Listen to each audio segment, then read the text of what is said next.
Salam hangat untuk Anda semua. Hari ini kita mau coba selami satu fenomena menarik nih dari Minangkabau. Ya, betul. Fokus kita ke Ranggiang.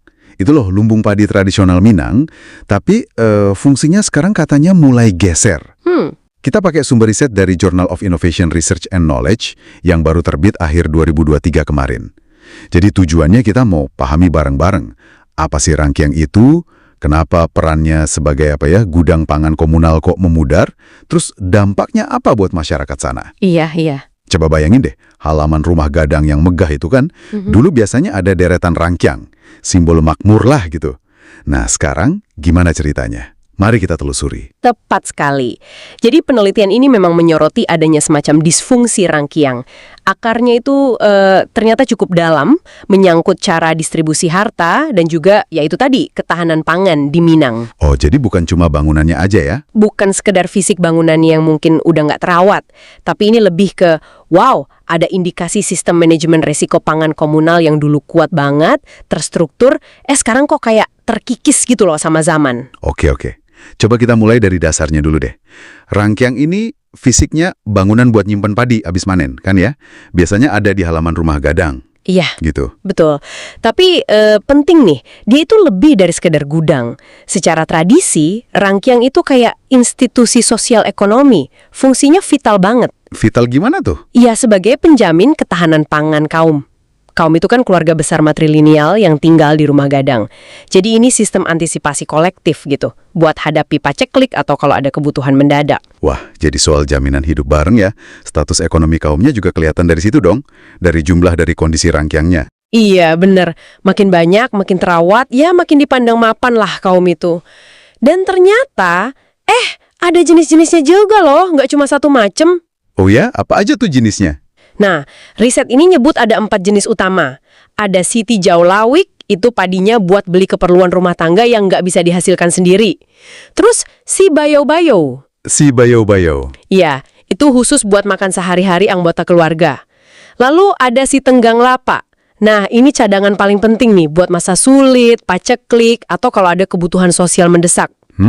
Cadangan darurat ya. Betul. Terakhir ada Kaciak. Ukurannya lebih kecil, ini buat benih sama biaya olah sawah musim depan.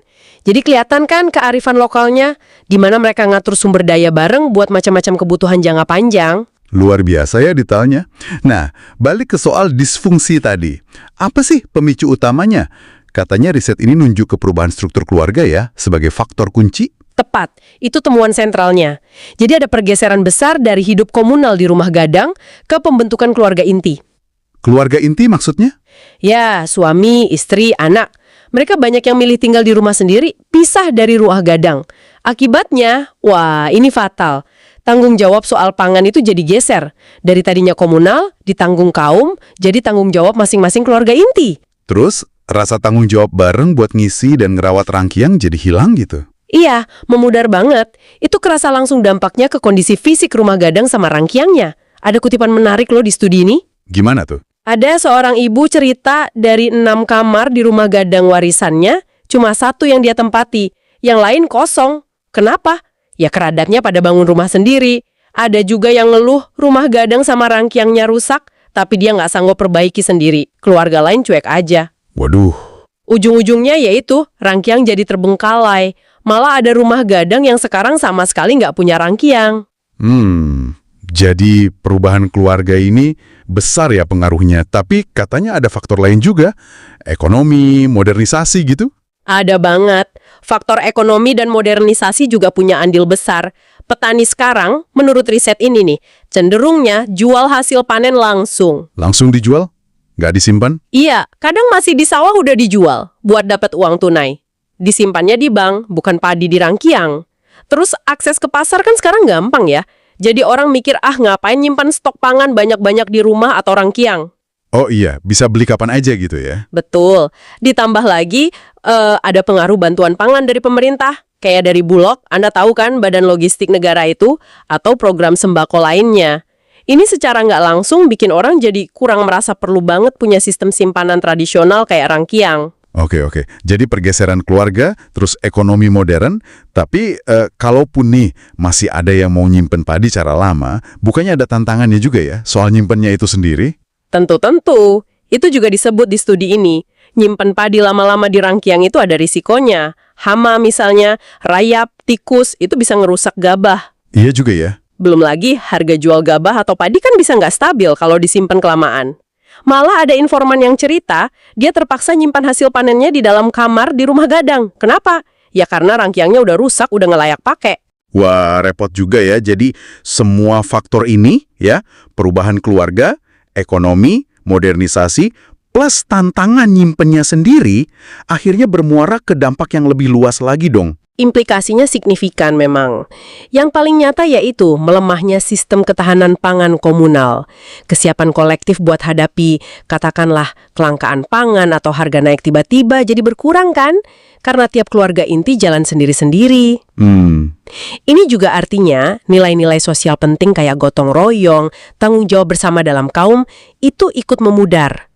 Dan ya tentu aja ada kehilangan aspek budaya dan tradisi yang lekat banget sama rangkiang dan rumah gadang. Sayang banget kita kehilangan kearifan lokal soal manajemen risiko pangan yang sebenarnya udah teruji waktu. Jadi intinya kita lihat nih gimana pergeseran dari komunal ke individual, terus didorong juga sama ekonomi modern, kemudahan akses pasar, pelan-pelan itu mengikis fungsi vital rangkiang. Ini bukan cuma soal bangunan fisiknya hilang atau rusak ya, tapi cerminan cara hidup yang berubah dan melemahnya jaring pengaman sosial di Minangkabau. Betul. Dan yang menurut saya paling krusial buat kita renungkan bersama, ya dampaknya ke kesiapan masa depan. Sistem rangkiang itu kan sejatinya bentuk manajemen risiko pangan lokal yang cerdas banget. Iya. Nah, ketika sistem ini melemah, terus nggak ada pengganti yang sepadan di level komunal, ya kerentanan masyarakat terhadap guncangan pangan kayaknya sih bisa jadi meningkat. Bener juga. Melihat fenomena ini, jadi muncul pertanyaan menarik nih buat Anda pikirkan juga di rumah. Di tengah arus perubahan zaman yang deras ini, gimana ya masyarakat seperti Minangkabau ini bisa menyeimbangkan antara kebutuhan mandiri keluarga inti, tapi juga tetap menjaga urgensi jaring pengaman pangan komunal? Apa mungkin ya ada bentuk rangkiang baru yang relevan buat konteks masa kini?